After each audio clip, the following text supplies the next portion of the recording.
Hello guys, तो आज हम लोग बात करेंगे लेसन नंबर 89 और 143 वी आर ऑल इक्वल। यहाँ पे एक्सरसाइज ए हम लोग देख लेते हैं। Compare the people given below. मतलब यहाँ पे जो नीचे जो कंपैरिजन करना है आपको, जो नीचे जो इमेजेस दिए गए हैं, जो पीपल हैं, जो लोग हैं, उनको आपस में कंपैरिजन करना है। ठीक है, कंपेयर करना है।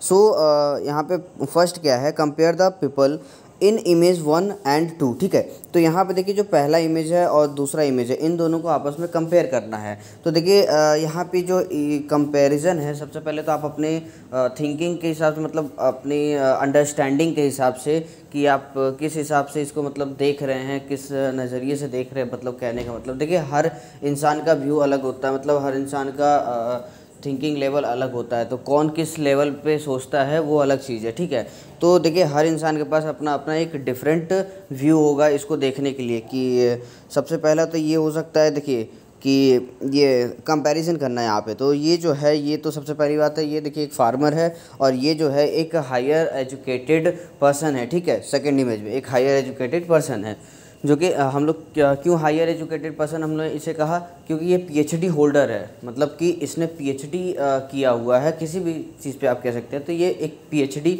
स्टूडेंट है, मतलब पीएचडी किया हुआ है इसने। सो जिसे हम लोग जानते हैं कि पीएचडी बहुत ही मतलब हाई लेवल वो होता है, एजुकेट मतलब क्वालिफ़िकेशन होती है। ठीक है, तो फर्स्ट वन जो है ये आप कह सकते हैं। यहाँ पे देखिए बहुत सारी मतलब की सिचुएशन बन सकता है। सबसे पहला तो ये भी हो सकता है कि जो फार्मर है वो इलिटरेट है और ये एजुकेटेड है, बट ये नेसेसरी नहीं है। ये वो भी हो सकता है, एजुकेटेड भी हो सकता है, क्योंकि फार्मर जो है वो एजुकेटेड भी हो सकता है।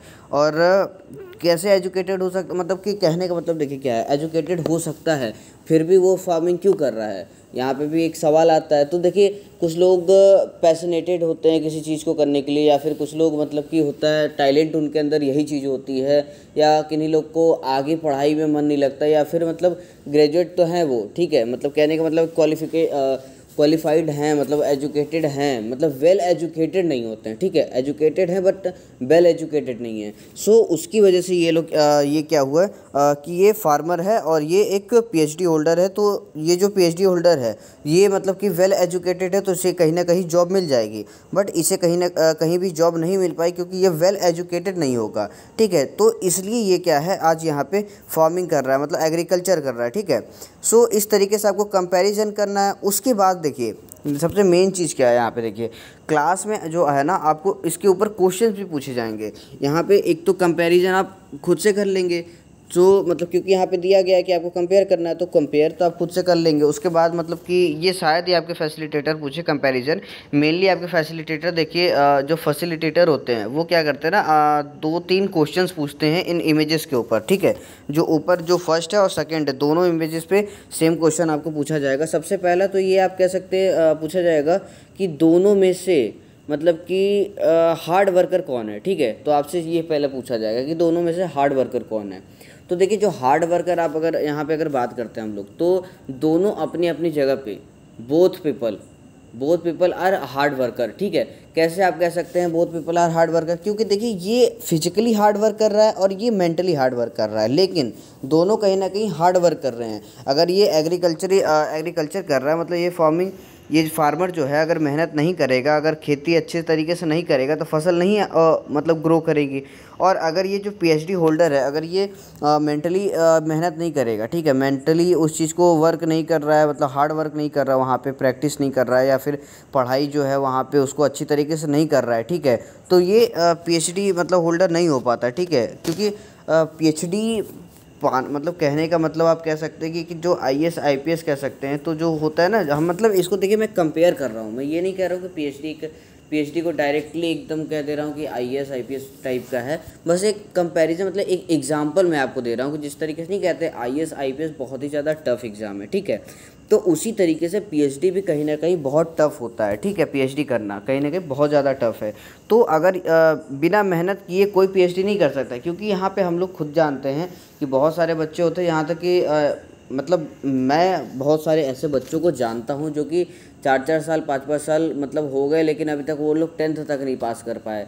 NIOS वो लोग उन लोगों ने डाला था, लेकिन फिर भी अभी तक वो लोग 10th तक नहीं पास हो पाए, और अब जा कर के कहीं छोटा मोटा जॉब कर रहे हैं। ठीक है, तो इस तरीके के भी लोग होते हैं, मतलब कि बिल्कुल मेहनत नहीं कर पाते हैं, मतलब हार्ड वर्क नहीं करते हैं, तो वो 10th और 12th तक नहीं पास हो पाते हैं।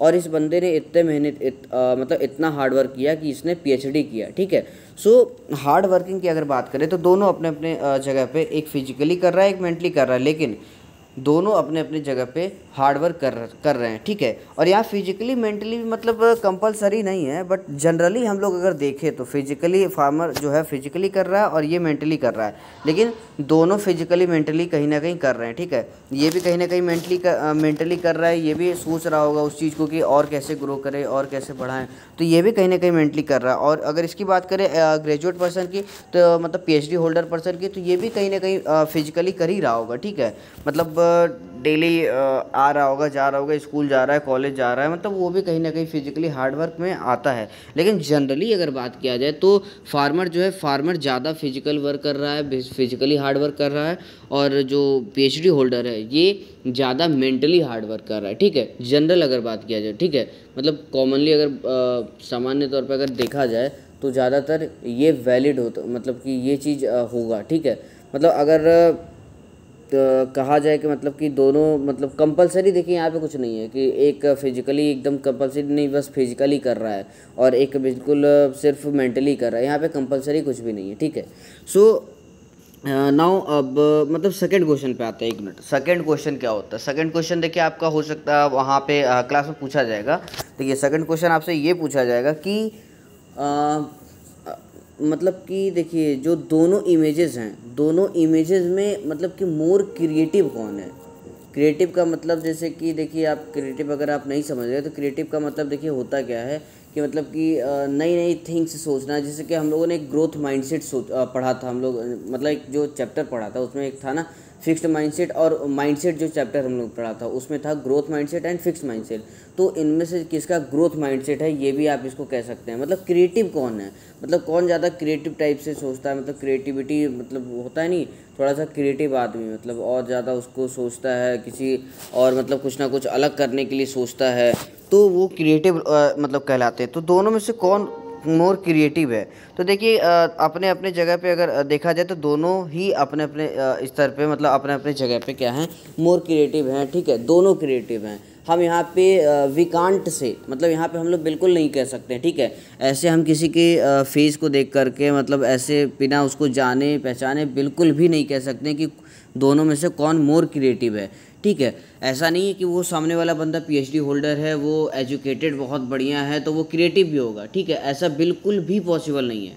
और ऐसा भी नहीं है कि ये फार्मर है तो ये क्रिएटिव नहीं होगा, ऐसा भी बिल्कुल पॉसिबल नहीं है। ये भी क्रिएटिव हो सकता है और ये जो PhD होल्डर है वो क्रिएटिव नहीं भी हो सकता। ठीक है, तो यहाँ पे देखिए दोनों पॉसिबिलिटी है, तो आप बिल्कुल क्लास में इसी तरीके से कहेंगे we can't say any the image one और means farmer is not creative और PhD holder is creative. Because देखिए जनरली अगर बात किया जाए तो सबके दिमाग में यही आएगा कि जो ग्रेजुएट पर्सन है, मतलब कि जो well qualified well educated person है वो क्या है, क्रिएटिव पर्सन होगा। देखिए किसी के भी माइंड में आएगा, किसी के भी माइंड में आ जाएगा ये चीज़, लेकिन ये ऐसा मतलब यहाँ पे बिल्कुल पॉसिबल मतलब वो नहीं है कि कंपलसरी नहीं है कि जो एजुकेटेड पर्सन है वो क्रिएटिव हो ही हो, मतलब कंफर्म हो, तो ऐसा बिल्कुल नहीं होता है। ठीक है, नाउ अगर हम बात करें सेकंड इमेज की, सेकंड इमेज क्या है, compare the people in image 3 and 4। मतलब यहाँ भी देखिए आपको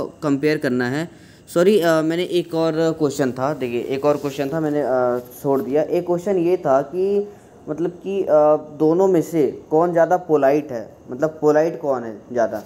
तो ये भी देखिए यहाँ पर भी सेम सिचुएशन है, मतलब यहाँ पर भी आप सेम ही आंसर देंगे, क्योंकि देखिए ऐसे डायरेक्टली देख करके हम लोग किसी को नहीं कह सकते कि कौन ज़्यादा पोलाइट होगा। ठीक है, क्योंकि फार्मर भी होता है जो कि देखिए मेहनत इतना ज़्यादा करता है कहीं ना कहीं, तो वो सामने वाले से मतलब क्या कह सकते हैं, इज्जत देना, मतलब इज्जत लेना इज्जत देना, वो भी कहीं ना कहीं वो लोग जानते हैं कि गिव रिस्पेक्ट टेक रिस्पेक्ट, मतलब वो भी कहीं ना कहीं जानते हैं कि हम उसे इज्जत देंगे तो इज्जत मिलेगी। ठीक है, रेस्पेक्ट मिलेगा ना। उसी तरीके से जो एजुकेटेड पर्सन, तो हम लोग सब जानते हैं कि एजुकेटेड पर्सन बिल्कुल बिहेवियर उन लोगों का बहुत ही अच्छा होता है। मैक्सिमम हम लोग जानते हैं कि बहुत ही अच्छा, क्योंकि पढ़ाई से हम लोग की जो मेंटेलिटी होती है, जो माइंडसेट होता है, वो हर चीज़ चेंज होती है हम लोग की, ठीक है।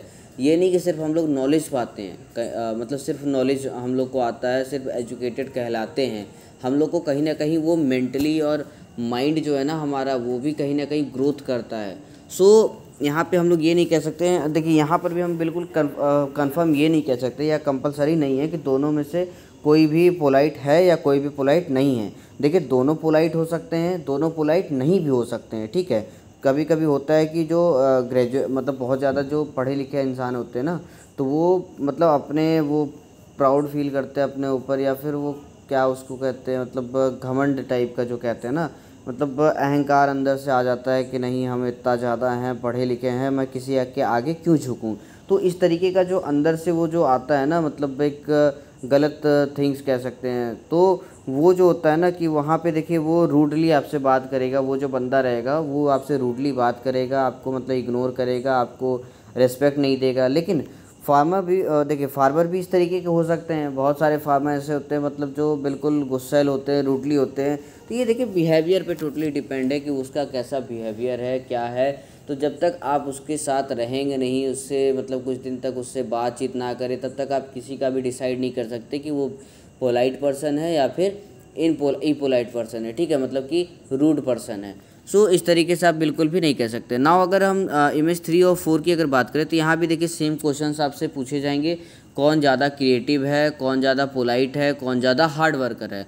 तो हार्ड वर्कर की अगर हम सबसे पहले बात करें, तो देखिए दोनों अपने अपने जगह पे हार्ड वर्क कर रहे हैं। ये जो इंजीनियर है ये भी हार्ड वर्क करता है। ये जो सेलिब्रिटीज़ होते हैं, यहाँ पे अमिताभ बच्चन का दिया गया है, तो लेकिन अमिताभ बच्चन से हम लोग पूरी वो क्या कह सकते हैं, आर्टिस्ट को जोड़ सकते हैं यहाँ पे, ठीक है। जितने भी आर्टिस्ट हैं, मतलब कि जितने भी एक्टर्स हैं, सॉरी आर्टिस्ट मैंने गलती से कह दिया, जितने भी एक्टर हैं, तो हम लोग सारे के सारे एक्टर को यहाँ पे जोड़ेंगे, मतलब कि सारे एक्टर की बात करेंगे यहाँ पे। तो एक्टर मतलब देखिए एक्टर भी कहीं ना कहीं बहुत हार्डवर्क करते हैं, क्योंकि हम लोग को पता है कि कभी भी कैमरे के सामने बोलना, या मतलब 10 लोग के सामने कभी बोलना पड़े, जब आपको खुद पता होगा, जब आप FA क्लास में एंटर किए होंगे, 90% ऐसे बच्चे होते हैं कि जब FA क्लास में एंटर करते हैं, तो वो स्टार्टिंग जो टाइम होता है, उतने सारे बच्चों के बीच में जब आपके फैसिलिटेटर आपसे कुछ भी क्वेश्चन पूछ देते हैं, तो आपके सिर पे मतलब पसीना आ जाता है, स्वेटिंग होने लगा, मतलब कि उस समय मतलब आप बिल्कुल नर्वस हो जाते हैं, बिल्कुल अब समझ में नहीं आता है बोले तो बोले क्या, ठीक है। तो ये सिचुएशन सबके साथ होता है, ठीक है। तो मतलब कि देखिए उसके बावजूद ये लोग मतलब कि बहुत तरह तरह के डायलॉग्स बोलते हैं, बहुत तरह तरह के एक्सप्रेशंस, टोन, हर चीज़ अपना किस तरीके से चेंज करते हैं, कहीं पे आवाज़ चेंज करते हैं, कहीं पे मतलब जो बहुत ज़्यादा मतलब डिफ़िकल्ट रोल होता है वो भी प्ले करते हैं। तो देखिए ये कहीं ना कहीं ये भी हार्डवर्क कर रहे हैं, और इंजीनियर तो हार्डवर्क कर ही रहा है, ठीक है। तो दोनों अपने अपने जगह पे हार्डवर्क कर रहे हैं। पोलाइट की अगर बात किया जाए तो सेम वही चीज़ है, दोनों बिहेवियर पे डिपेंड है कि कौन कैसा इंसान है। तो कोई भी देखिए पोलाइट हो सकता है, कोई भी रूड भी हो सकता है, क्योंकि अमिताभ बच्चन के कुछ अगर आप इंटरव्यूज़ वगैरह देखेंगे, वीडियोज़ देखेंगे, तो उसमें आपको दिखेगा कि अमिताभ बच्चन बहुत बार गुस्सा हो गए थे, मतलब एंग्री हो गए थे, ठीक है। तो वहाँ पे देख सकते हैं आप लोग कि मतलब कि ऐसा नहीं कि वो गुस्सा हो गए तो मतलब कि वो पोलाइट पर्सन नहीं है, ठीक है। लेकिन ये भी नहीं कह सकते कि ये मतलब रूड पर्सन है, मतलब पोलाइट पर्सन नहीं है, रूड पर्सन है। तो देखिए ये भी पोलाइट पर्सन कह सकते हैं, जो एक्टर्स हैं उन्हें भी आप पोलाइट पर्सन भी कह सकते हैं, और जो मतलब होते हैं ये लोग देखिए पोलाइट भी होते हैं और रूड भी होते हैं, और सेम इंजीनियर भी पोलाइट भी हो सकते हैं, रूड भी हो सकते हैं। वो तो देखिए पर्सन टू पर्सन वेरी करता है, वो आप किसी को भी नहीं कह सकते हैं। हो सकता है एक एक्टर मतलब पोलाइट हो, दूसरा एक्टर रूड हो, मतलब दूसरे एक्टर को मतलब अपने ऊपर वो हो कि नहीं मेरे पास तो इतना ज़्यादा पैसा है, ठीक है। तो इस तरीके से आ जाता है। यहाँ पे देखिए इसमें एक और आपको क्वेश्चन पूछा जा सकता है कि मतलब who has more bigger house, मतलब किसके पास ज़्यादा मतलब बड़ा घर हो सकता है, ठीक है। तो अगर जनरली देखिए बात किया जाए, ठीक है, तो कहीं ना कहीं अमिताभ बच्चन जैसे जो एक्टर हैं, तो इनके पास बहुत बिग हाउस होगा, ठीक है। लेकिन इंजीनियर की अगर बात करें तो इसके पास भी बिग हाउस होगा, लेकिन अगर कंपैरिजन करें अमिताभ बच्चन से, तो अमिताभ बच्चन के कंपैरिजन में उसके पास उतना बिग हाउस नहीं होगा, क्योंकि इन लोगों की जो अर्निंग होती है, मतलब जो एक्टर लोग की अर्निंग होती है, वो आप लोग भी बहुत अच्छी तरीके से जानते हैं, करोड़ों में अर्निंग होती है। लेकिन जो इंजीनियर होता है उन लोग का कहीं ना कहीं फ़िक्स होता है कि आपको इतना ही मिलेगा। वो लोग जॉब कर रहे हैं, ठीक है। उन लोग के पास एकदम अनलिमिटेड नहीं है कि मतलब आपको यहाँ पे एक बार आप फेमस हो गए तो मतलब आपको यहाँ पे ये काम मिल जाएगा तो इतना आपको पैसा मिल जाएगा, करोड़ मिल जाएगा, एक मतलब इतना लाख मिल जाएगा, इतना करोड़ मिल जाएगा। लेकिन इन लोग का ना बिल्कुल एकदम फिक्स हो जाता है। एक बार अगर फेमस हो गए, एक बार अगर पब्लिक में बिल्कुल छा गए, बिल्कुल एकदम फेमस हो गए, पॉपुलर हो गए, तो वहाँ पे क्या होता है ना, इन लोग का बिल्कुल डिमांड बढ़ जाता है, अर्निंग बढ़ जाती है इन लोगों की। वहाँ पे एक भी फिल्म करेंगे तो वहाँ पे ये लोग करोड़ों में डिमांड करते हैं, ठीक है। तो इस तरीके से होता है कि मतलब ये लोग देखिए कहीं ना कहीं इन लोग की अर्निंग ज़्यादा है तो इनके पास क्या होगा, बिग हाउस होगा। बिग हाउस देखिए इंजीनियर के पास भी हो सकता है, लेकिन अगर मैंने कहा ना कि अगर कंपैरिजन करें, अगर हम कंपेयर कर रहे हैं अमिताभ बच्चन से, तो वहाँ पे क्या होगा, स्मॉल हो जाएगा। अगर अमिताभ बच्चन से कंपेयर कर रहे हैं तो अमिताभ बच्चन का ज़्यादा मोर बिगर होगा, ठीक है, मोर बिग होगा। नाउ अब नेक्स्ट एक्सरसाइज पे आते हैं। एक्सरसाइज बी क्या है, क्लासीफाई एज इंटरनल स्ट्रेंथ और एक्सटर्नल एडवांटेज। यहाँ पे देखिए यहाँ पे आपको क्लासीफाई करना है। यहाँ पे जितने भी यहाँ पे दिए हुए हैं आपको बताना है कौन सा एक्सटर्नल एडवांटेज है, कौन सा इंटरनल स्ट्रेंथ है। एक्सटर्नल एडवांटेज मतलब देखिए, एक्सटर्नल एडवांटेज में जैसे देखिए आपका मनी हो गया, यहाँ पे जैसे लिखा भी है यहाँ पर मनी हो गया, प्रॉपर्टीज़ वगैरह हो गया, तो ये सब क्या है, एक्सटर्नल एडवांटेज है। ज्वेलरी हो गया, मतलब ये जितने भी चीज़ें हैं, मतलब आपका जो आप जो जैसे लुक आपका कह सकते हैं, जैसा आप लुक है आपका, आप किस तरीके के दिखते हैं, आपके पास कार्स कलेक्शंस हैं, मतलब जितने भी देखिए जो एक शो ऑफ टाइप का जो नहीं कहते हैं, तो वो एक्सटर्नल एडवांटेज हैं आपका। मतलब कि जो बाहर से जो मतलब जितने भी चीज़ें जो बाहर से आपके पास हैं, जो एडवांटेज हैं, मतलब जो आपके पास बाहर से है, मतलब चेयर कह सकते हैं, कूलर, एसी, फ़ैन, मतलब देखिए टीवी, कुछ भी मतलब जो आप ले सकते हैं, वो सारे के सारे क्या हैं, एक्सटर्नल एडवांटेज हैं। बट इंटरनल स्ट्रेंथ क्या है, ऑनेस्टी आपका इंटरनल स्ट्रेंथ है। दूसरा काइंडनेस आपका इंटरनल स्ट्रेंथ है। तीसरा आप कह सकते हैं कॉन्फिडेंस मेरे अंदर जो है वो स्ट्रेंथ है। निगेटिव में भी अगर हम बात करें तो निगेटिव में भी कहीं ना कहीं देखिए आता है, कोई गुस्सा जो आप कहते हैं इंटरनल स्ट्रेंथ है। तो जो एंगर है, एंग्री है, जो वो भी अंदर से आता है, मतलब इंटरनल है, तो वो भी क्या है, इंटरनल स्ट्रेंथ में आएगा। सो आपको यहाँ पे क्लासिफाइड करना है सिर्फ, और कुछ नहीं करना है। तो देखिए मैं बता दूँ आपको, मनी, लैंड एंड प्रॉपर्टी, ये क्या है, एक्सटर्नल एडवांटेज है, ठीक है। नाउ इम्पैथी की अगर हम बात करें तो इम्पैथी इंटरनल स्ट्रेंथ है। अब इम्पैथी का मतलब क्या होता है, देखिए यहाँ पे टोटल देखिए 3 होता है। एक होता है अपैथी, एक होता है इम्पैथी, एक होता है सिंपैथी, ठीक है। तो अपैथी क्या होता है, अपैथी ये होता है कि देखिए कोई भी अगर किसी भी प्रॉब्लम में है तो हमें पता है कि वो बंदा क्या है, प्रॉब्लम में है, तो हम क्या करते हैं, हम क्या है कि मतलब उस चीज़ से मतलब कहीं ना कहीं गुजरे हुए हैं, ठीक है। अगर कोई सामने वाला बंदा प्रॉब्लम है और हम उसी प्रॉब्लम से कहीं ना कहीं उसी सिचुएशन से पहले कहीं ना कहीं वो हो चुके हैं, मतलब रूबरू हो चुके हैं, कहीं ना उस फेस कर चुके हैं उस प्रॉब्लम को, तो हम क्या है उस बंदे को सिंपली क्या करेंगे, उसका प्रॉब्लम सुनेंगे और उसे इग्नोर कर देंगे। तो जहाँ पे हम लोग इग्नोर कर रहे हैं वो होगा अपैथी, समझ रहे हैं, ठीक है, वहाँ पे होगा अपैथी। नाउ अगर हम सिंपैथी की बात करें तो सिंपैथी क्या होता है, वहाँ पे हमको उसकी प्रॉब्लम तो पता चल गई, लेकिन हम क्या करते हैं, उसे बस आश्वासन देते हैं, सिर्फ उसे ये कहते हैं कि ठीक है कोई नहीं, आप मतलब सब ठीक हो जाएगा, सब बढ़िया हो जाएगा।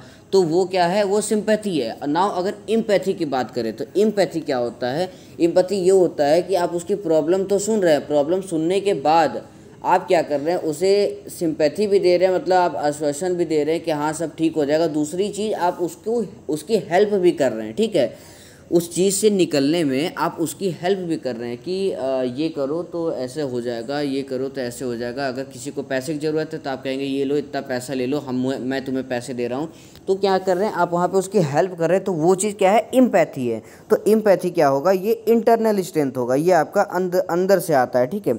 ज्वेलरी हम लोग जान रहे हैं, ज्वेलरी बाहर है तो एक्सटर्नल एडवांटेज है। ऑनेस्टी इंटरनल है। परसिस्टेंस ये भी देखिए आपका इंटरनल होगा। पेशेंस भी हम लोग जानते हैं इंटरनल होगा, मतलब जो क्या कहते हैं पेशेंस, मतलब क्या कह सकते हैं, मतलब कि जो मतलब अपने आप को मतलब बर्दाश्त करने के, मतलब कितने देर तक उस चीज़ को मतलब झेल सकते हैं, नहीं कहते हैं बहुत पेशेंसफुल आदमी है, मतलब इतने देर तक उस चीज़ को झेल रहा है। जैसे कि कुछ लोग किसी चीज़ को ट्राई करते रहते लेकिन एक दो बार हारे तो उस चीज़ को गिव अप कर देते हैं। लेकिन कुछ लोग पेशेंस रखते हैं, मतलब कि रखते हैं कि नहीं मैं हो जाएगा, अपने आप को कहते हैं कि नहीं हो जाएगा, पेशेंस रखें। तो वो जो है ना उसे वो इंटरनली है आपका, ठीक है, वो इंटरनल स्ट्रेंथ होगा आपका। क्लोथ्स एक्सटर्नल है। ऑप्टिमिज्म, ऑप्टिमाइज्म देखिए, ऑप्टिमाइज्म आपका कह सकते हैं आप होप कह सकते हैं, ठीक है। आप ऑप्टिमाइज मीन्स होप कह सकते हैं कि होप जो होता है वो ऑप्टिमाइज्म है। तो ये भी कहीं ना कहीं आपका इंटरनल स्ट्रेंथ होगा, ठीक है। Mobile phones optimise internal strength था, और मोबाइल फ़ोन्स लैपटॉप्स ये दोनों क्या हैं, एक्सटर्नल एडवांटेज हैं। नाउ अगर रेस्पेक्ट की बात करें, रेस्पेक्ट क्या है, इंटरनल स्ट्रेंथ है। तो आपको क्लास में सिर्फ इतना ही करना था, और उसके बाद देखिए हो सकता है क्लास में आपको एक छोटी सी चिट दी जाएगी, उस पर आपको लिखना होगा, आपको अपने पार्टनर के बारे में वहाँ पे लिखना होगा, एक इंटरनल स्ट्रेंथ लिखना होगा अपने पार्टनर का, ठीक है, कि आपके पार्टनर का एक इंटरनल स्ट्रेंथ क्या है। वो काइंडनेस है, वो ऑनेस्ट है, वो बहुत ज़्यादा हेल्पफुल नेचर है, उसका नेचर बहुत अच्छा है, बिहेवियर अच्छा है, या फिर वो क्या कह सकते हैं, कॉन्फिडेंस उसके अंदर बहुत है, वो हैप्पी पर्सन है, वो सैड पर्सन है। मतलब देखिए इंटरनली उसके अंदर क्या है ये आपको लिखना होगा। उस एक आपको क्लास में चिट दी जाएगी, ठीक है, उस पर आपको अपने पार्टनर का लिखना होगा, ठीक है। और कुछ भी नहीं है इस लेसन में। इस लेसन में सिर्फ इतना ही था। और अगर फिर भी आपको कहीं पे भी कोई भी डाउट हो तो सिंपली मुझे मेनली यहाँ पे अगर छोटा मोटा कोई डाउट हो तो आप कमेंट करके पूछ सकते हैं। और अगर कोई भी अगर आपको लगे कि नहीं मुझे थोड़ा सा बिग डाउट है, इस तरीके से पूछना है, कहीं ना कहीं आपको ज़्यादा समझना है, तो आप इंस्टाग्राम पे कोई फ़ोटोज़ वगैरह अगर कुछ पूछना हो, फ़ोटोज़ वगैरह भेज के, या फिर कुछ पैसेज, या फिर कुछ भी जो भी पूछना हो, कहीं से भी कुछ भी पूछना हो FEA के बुक से, ठीक है, तो आप मुझे इंस्टाग्राम पे मैसेज करके DM करके आप वहाँ पे मुझसे सिंपली पूछ सकते हैं। मैं वहाँ पे आपको क्लियरली एक एक चीज़ पर्सनली आपको बता दूंगा, ठीक है, बिना किसी प्रॉब्लम के। So thank you so much for watching this video.